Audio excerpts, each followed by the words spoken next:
B. Collins. Peter B. Collins, News and Comment. It's Monday, April 10th, 2017. This News and Comment podcast is delivered 5 days a week free of charge, and it's especially intended for independent thinkers, skeptics, and people who reject bullshit of all types.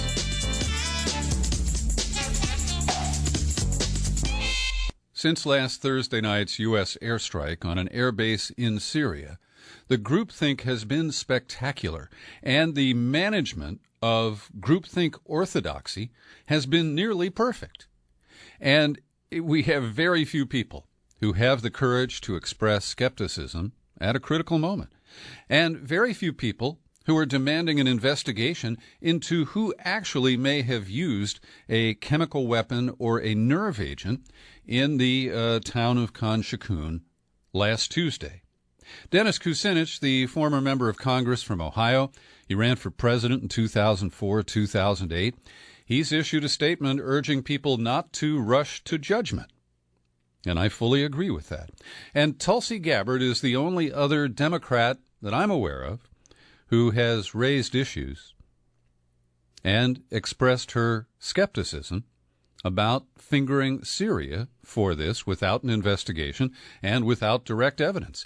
And it's a lonely place to be. The only other member of Congress we're aware of who has expressed similar skepticism is Republican from Kentucky, Tom Massey.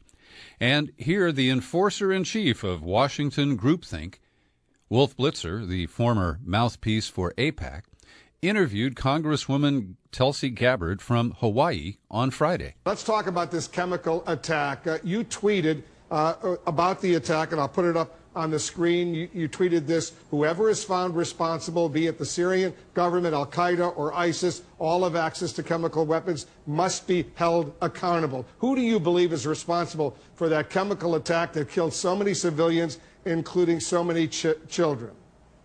Here's the issue, Wolf, is what I believe, what you believe, or others believe is irrelevant. What matters here is the evidence and the facts.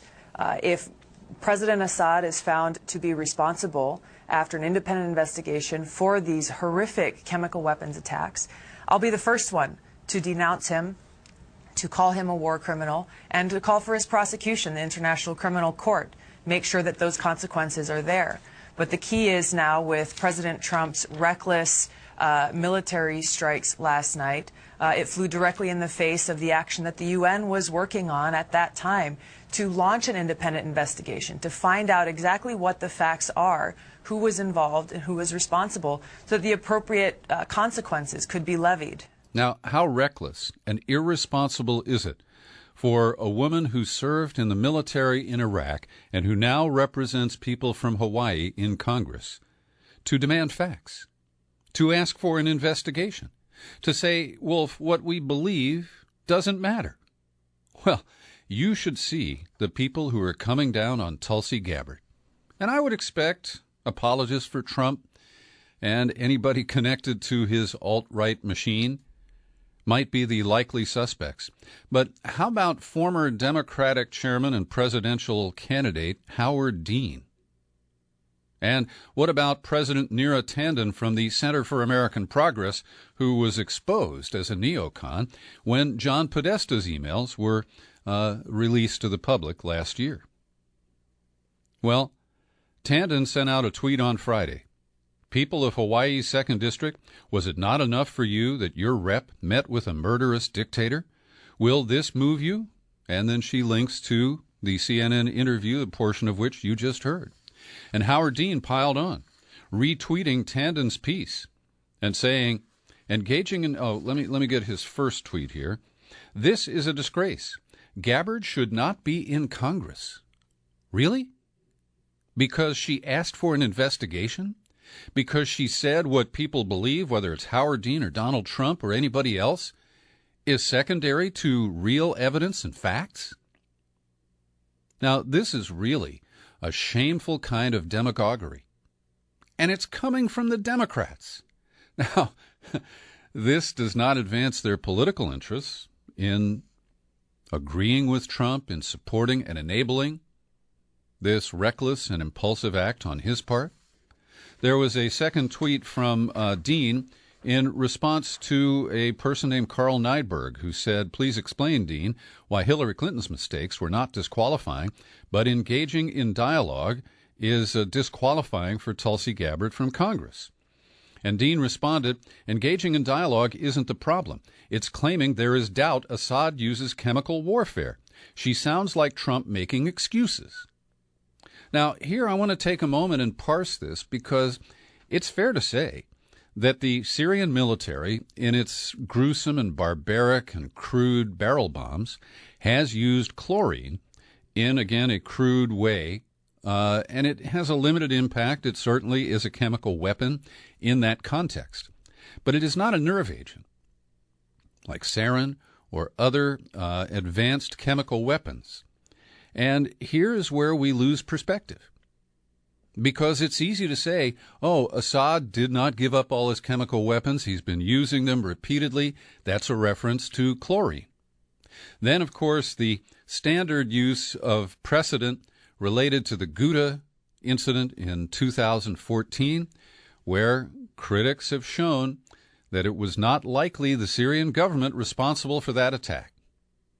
But that's inconvenient, right? And it's too complicated and nuanced. And so the groupthink in Washington is Assad used chemical weapons in Ghouta in 2014, and he did it 2013, and he did it again last week. Now, Gabbard has some very thoughtful positions. She's concerned about sparking a nuclear war with Russia. And she also has, I think, raised important questions about the need to develop a meaningful peace process with diplomacy, not military action, in the Syrian war zone. And so I really find this amazing, that we must squelch any kind of independent thinking. And even my friend Stephen Zunis teaches politics at the University of San Francisco. I've been on the front lines at war protests with him in the past. And we traded critical or disagreeable comments on Facebook. And then he wrote an article that was published over the weekend at the Progressives website. In the Facebook exchange, he claimed that the preponderance of the evidence indicates that Syria is responsible. When I responded, hey, there are 12 rebel groups dedicated to taking down Assad who would love to get Trump trapped into a wider role for the U.S. in Syria. Zunis didn't respond to that. He just had a, I don't question that Assad is responsible. Then, in the Progressive, he used the phrase, there is little question that Syria is responsible. And so I am really somewhat stunned and certainly disappointed to see people who I generally respect join into this groupthink and the basic denial of a role for skepticism, of a need for an investigation. I mean, the Beltway is past all this. It's just taken as fact because all of them believe it. Many of them are the same people who believed that Hillary was going to win the election last November and overlooked all kinds of contradictory information to arrive at that emotional kind of position. And then we have, again, the enforcement of groupthink. Now, I want to tell you what I'm about to say, quoting Lawrence O'Donnell, the late-night anchor on MSDNC. I think that what he's doing here is off base. He uses a double negative logic here in this tweet. Wouldn't it be nice if it was impossible to suspect Putin okayed Assad's gas attack so Trump could fire missiles and change the subject in the United States? Now, I don't believe the Putin told Assad to do it kind of line. I think that's very far-fetched. But I will defend Lawrence O'Donnell's right to express himself and to join in the free exchange of ideas, even if they're unpopular. But the whole denunciation of conspiracy theories is rampant in the media and in social media today. Here's another case. There's a guy named Mike Cernovich, and I saw some of his posts on Facebook over the weekend. He believes that this is not likely the responsibility of the Assad military. He has suspicions about ISIS and about possible involvement by covert operators of the United States or an array of covert operators from Saudi Arabia to the Emirates. And he is entitled to that view. I think it's refreshing that here's a guy with some background in the military. I don't know Cernovich's story very well.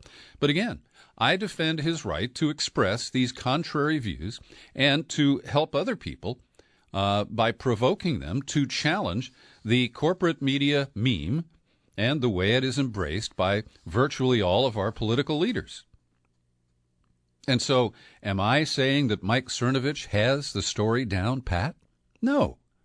He has raised important questions, and even if he's way out there with the Alex Jones crazies who call everything a false flag, I defend his right and even Alex Jones's right to raise questions, to offer opinions, to propose hypothetical analyses. That's what free speech is all about. Here's another one, okay? I don't know who runs Puppet String News, but it showed up on my Facebook page. They flatly assert George Soros behind fake Syrian gas attack. Now, at least they're skeptical about who did it. And they flatly assert billionaire elitist George Soros is behind the latest chemical weapons attack in Syria that has left 70 civilians dead. The White Helmets, an al-Qaeda-affiliated group funded by both Soros and the UK government, staged the attack in the city of Khan Sheikhoun, and then immediately blamed the Assad government for the devastating false flag. Now again, they have the right to say this. I have no indication that George Soros has funded the White Helmets. I have questions about the legitimacy and credibility of the White Helmets. And people showed photographs of the situation after this alleged attack. Now, there was a bombing raid. But was the chemical agent dropped from the air, or was it a staged event from the ground, or was it an accidental hit by the Syrian munitions on a weapons depot of one of the al-Qaeda-related groups? I don't know. But you don't know either. And Donald Trump has such a jaundiced relationship with his intelligence experts, it's hard to know what he knows and what he believes. And one of the other curious items that's been pointed out in multiple articles is that 24 hours before the attack, Orient TV announced, tomorrow we are launching a media campaign to cover the airstrikes on Hama countryside, including the usage of chemical warfare against civilians.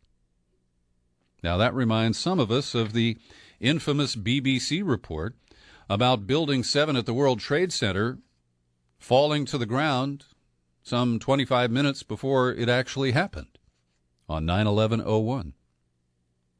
And we see hypocrisy from both political parties, because we saw that Paul Ryan, Mitch McConnell, Marco Rubio opposed the use of force to defend Obama's red line against chemical weapons back in 2013.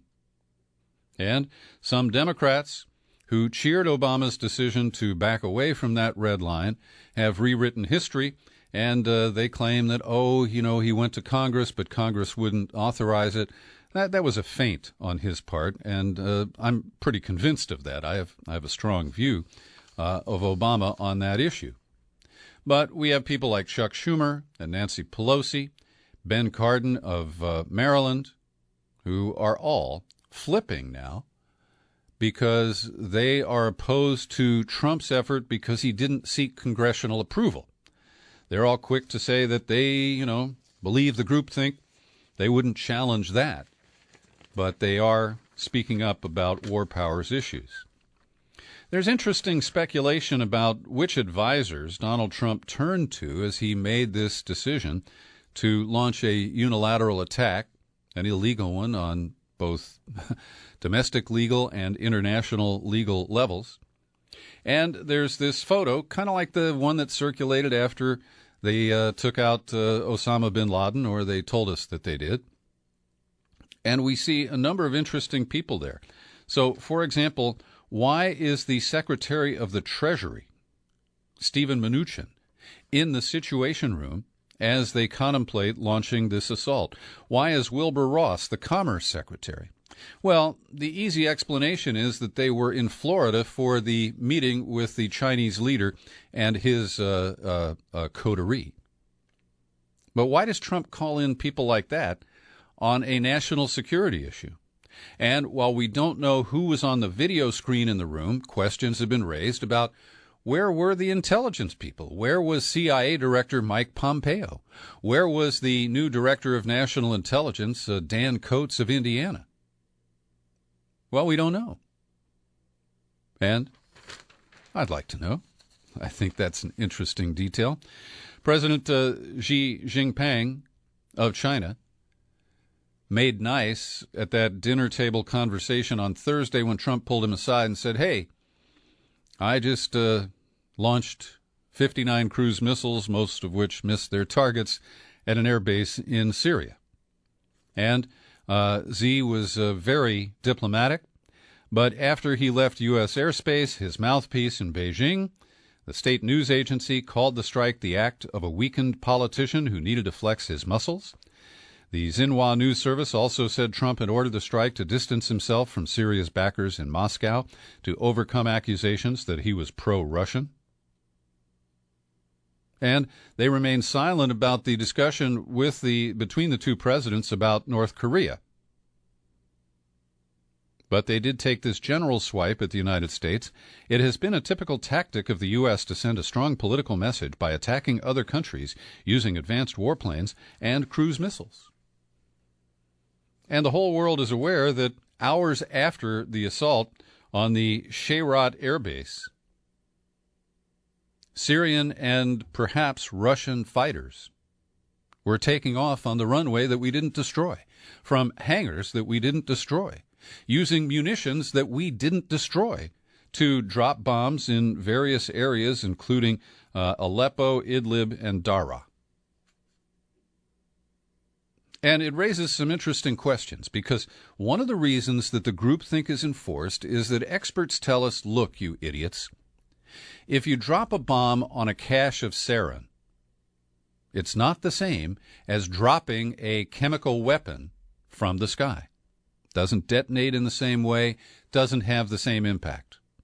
Now, I'm not expert enough to know if that's accurate, but we're told that when we launched those cruise missiles at Shayrat, that we took extra care not to bomb the weapons stockpiles at that air base, out of concern that if this was the base that chemical weapons were flown out of, that we might blow up some chemical weapons.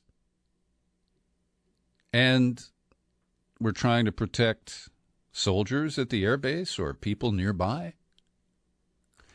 Doesn't add up. Nope, it doesn't. Meanwhile, Rexon Tillerson, who plays Secretary of State in this reality series, is on his way to Moscow, I think via Milan. And on Sunday, he told the Sunday TV political shows that he is going to take a hard line against Russia, calling them incompetent for allowing Syria to hold on to chemical weapons, and accusing Russia of trying to influence elections in Europe using the same methods it employed in the United States. Now, I regard that as unproven allegations, and in that I'm in the uncomfortable boat with Trump himself. But Tillerson is not deferring to Trump on that particular issue. So it's going to be interesting. It's not clear if Tillerson is going to get FaceTime with Putin, his old buddy who gave him that Friend of Russia award. He is scheduled to meet with his counterpart, Sergei Lavrov. And Tillerson is threatening to deliver tough talk to the Russians when he arrives in Moscow. Meanwhile, Boris Johnson, the kind of comic book figure who is the foreign secretary for Britain, it's his reward for supporting Brexit. And he is a Trump-like character. He's got a hairdo and an attitude, and he shoots from the lip. And he has canceled for the second time a plan to go to Moscow. It was supposed to happen today. He says it is in retaliation or response to the increased tensions about Syria. And the Russians really hammered him. They say the cancellation shows a fundamental misunderstanding or lack of knowledge of the events in Syria. Russia's efforts to settle that crisis and the general objectives of diplomacy. They went on. The decision to call off Johnson's visit confirms once again doubts in the presence of added value in speaking to the UK, which doesn't have its own position on the majority of present-day issues, nor does it have real influence on the course of international affairs, as it remains in the shadow of its strategic partners. Smackdown delivered. Meanwhile, over the weekend, both Syria, Russia, and Iran have warned the U.S. that they will respond with force if their own red lines are crossed in Syria. What America waged in aggression on Syria is crossing of red lines. From now on, we will respond with force to any aggressor or any breach of red lines from whoever it is, and America knows our ability to respond well. So that is a joint statement from Russia, Syria, and Iran. And I think that this is something we have to take at face value. It could just be bluster. I think that Trump, in his haste to change the subject, to respond emotionally, to show off for China's leader, and maybe other factors that I haven't included yet, he made a serious miscalculation that this can be an effort that won't draw a response or any price for the U.S. action. Now, here's a story that I missed. It was published on March 26th at a website called The Drive. The author of the piece is Tyler Rogaway, and he points out the tensions that have been generated recently between Israel and Syria, and secondarily with Russia because of its support of Syria. Back on March 17, Israeli warplanes were fired upon by Syrian surface-to-air missiles after the Israelis had executed an airstrike in southern Syria. This, of course, is a violation of the sovereignty of Israel's neighbor, but they, of course, believe that they've got authorization from God and the Bible to conduct these kinds of actions. But after the Assad government made it clear that any Israeli jets that violate Syrian airspace will be engaged, the head of Israel's Ministry of Defense made it clear that the IAF would destroy Syria's air defenses without thinking twice if their jets were fired upon. And then Russia summoned Israel's ambassador, and while we don't know what the exchange included, it does suggest that they are backing the Syrians in this threat and the pushback against Israel. And I'm amused by this piece. Israel has an extremely capable anti-ballistic missile defense system that has a multitude of layers aimed at countering everything from small improvised artillery rockets to medium-range ballistic missiles. The author is referring to the much vaunted Iron Dome system, which has proven to be, if not extremely exaggerated, possibly fraudulent. And I recall talking to Ted Postal, the expert on missile defense from MIT, about a year and a half ago, and he said, look, Israelis' claims of the high effectiveness rate of Iron Dome are flatly false.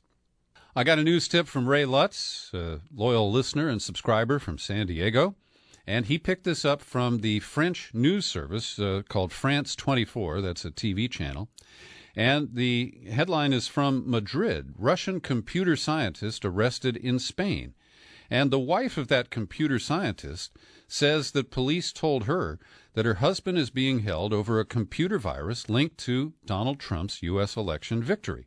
The man was picked up at a Barcelona airport on Friday by officers of the Police Technological Investigation Unit following an international complaint, maybe from the U.S.? The detained man's wife, Maria Levikova, told the Russian Today television channel that her husband was held at the request of the American authorities in connection with cybercrime. And she went on to say that the Spanish cops told her, a virus which appears to have been created by my husband is linked to the victory of U.S. President Trump in the election last November. Now, that's all we have on the story, but that is a tantalizing little crumb, isn't it? Over the weekend, there were 2 suicide bombing attacks that killed 44 people at 2 Coptic Christian churches in Egypt. The Palm Sunday celebrations draw huge attendance, and the bombers, in one case, got all the way into the cathedral before detonating the suicide bomb in the presence of worshipers. And the military dictator of Egypt, who just got his blessing from Trump in a visit to Washington last week, al-Sisi, he announced that he is declaring a 3-month state of emergency, which leads this person, me, to ask, what the hell more can he do to limit freedom of expression, freedom of movement, freedom of association in Egypt?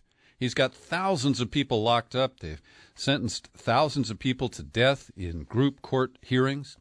And to imagine that there's anything further that Sisi can do to control his population, that is hard to gauge. Neil Gorsuch was sworn in today as the 113th Justice of the U.S. Supreme Court, and he's 49 years old, a lifetime appointment. He will be on the court longer than your humble host will be alive. The embattled governor of Alabama got a setback from the state Supreme Court, which is hardly a bastion of justice. You know that Roy Moore, the Chief Justice, has been dinged several times for his extremism and trying to promote religion in state buildings, state facilities. But Robert Bentley, the Love Gov, governor of Alabama, is facing impeachment. He had gotten a lower court to put a halt on the action of the legislature on Friday, but over the weekend, the Alabama Supreme Court overturned that and said that the proceedings for impeachment may proceed. There's been an Ethics Commission report that found probable cause to consider prosecuting the governor for intimidating people after his affair was discovered by his ex-wife. There's a 131-page report that depicts Bentley as craven, desperate, bedeviled by increasing obsession and paranoia. Members of his family thought that maybe a dementia had set in, and he is now being accused of making threats against the chief of staff for his former wife, the former First Lady of Alabama, Diane Bentley. And our good buddy Roger Schuler over at the Legal Schnauzer blog has the scoop. He dug into the court documents and learned that Heather Hanna is the woman who was the assistant or chief of staff to the governor's wife.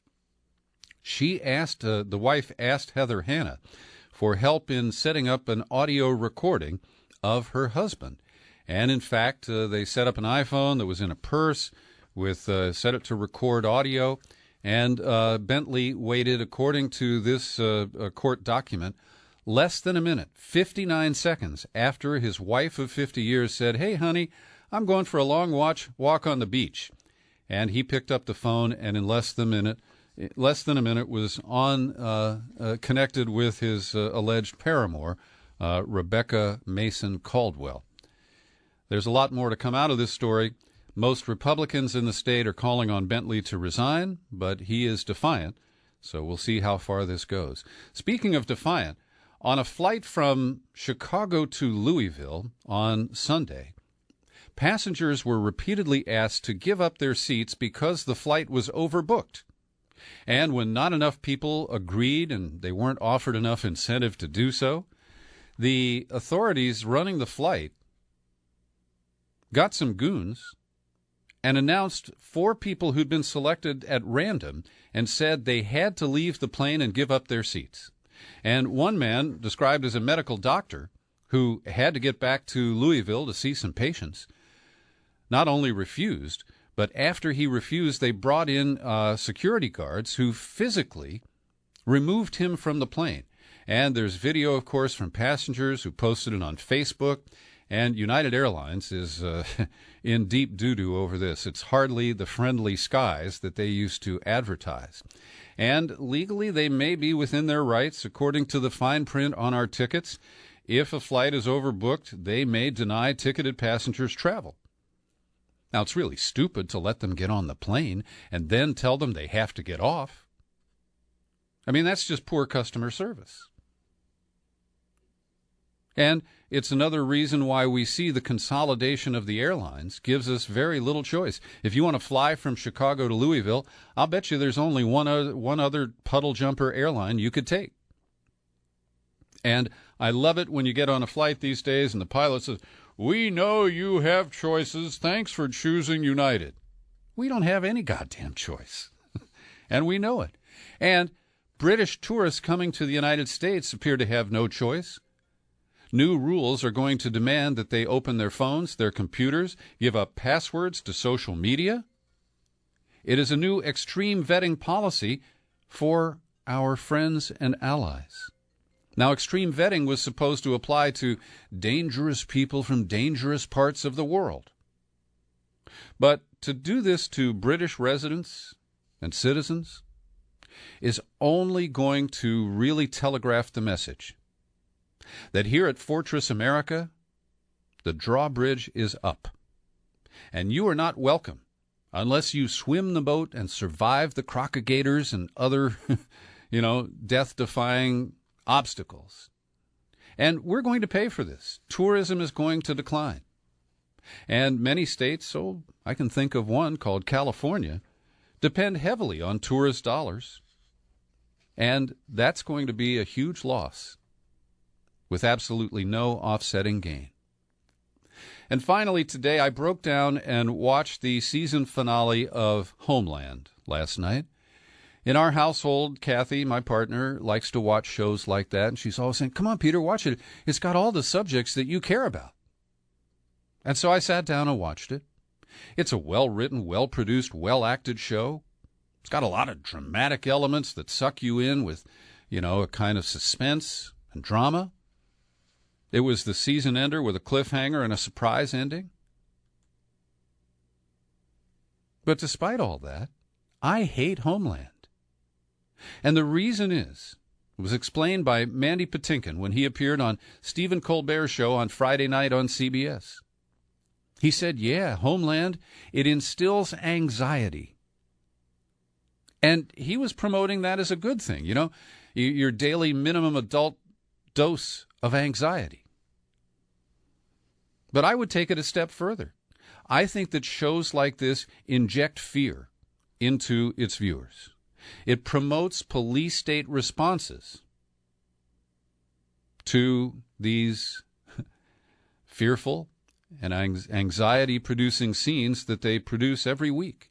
And it leads to a kind of learned helplessness, so that we accept the police state, so that we accept that government spies on us, because they have to. It's in our own interest to keep us safe. And while I don't know of any explicit agreement between the CIA and the producers of Homeland, I wouldn't be the least bit surprised to see a very active relationship there. Thanks for listening to my News and Comment podcast. It's available on YouTube every day. I'm Peter B. Happy trails to you until we meet again. Happy trails to you. Keep smiling